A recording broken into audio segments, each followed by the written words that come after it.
Assalamu alaikum students, I am going to guide you about the summer task.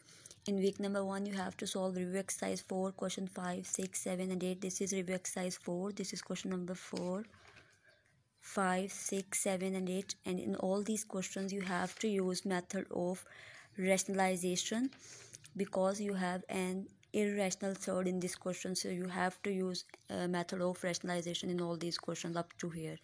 And then in week number 2 you have to solve exercise 4.1, all 4 types of factorization.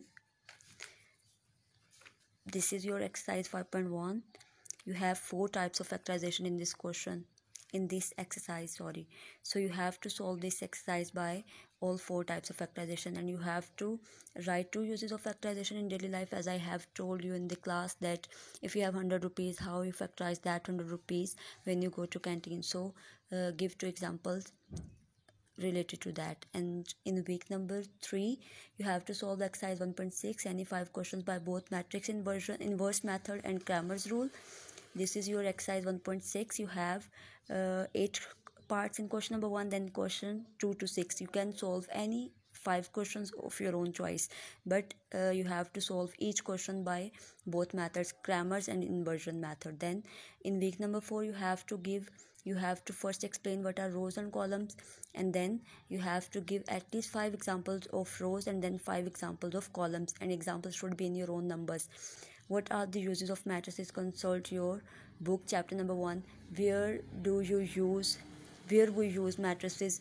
Then you have to write the uses of matrices, and you can take help from chapter number 1. This is your chapter number 1. You can take help from introduction and then matrix. You can you have to read this, and then you have to write the examples.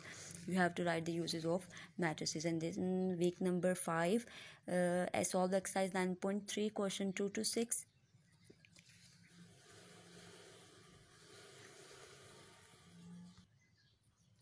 This is your exercise 9.3. You have to solve question 2 to question number 6. This is question number 2, 3, 4, 5 and 6. You have to solve these questions. Then you have to write the uses of coordinate geometry in daily life. What is the use of coordinate geometry in daily life? Like if I give you example that coordinate geometry is used to find distance between 2 points, then you have to write the examples related to that.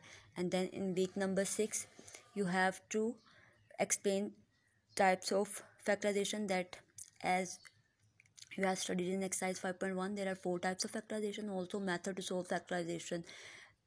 And you have to write if there are two value, if it's a 2 value question, which method you will use. If it's a 3 value question, then which method you will use for that. And if it's a 4 value question, then which method you will use for that. Then that's it, and thank you. Stay home, stay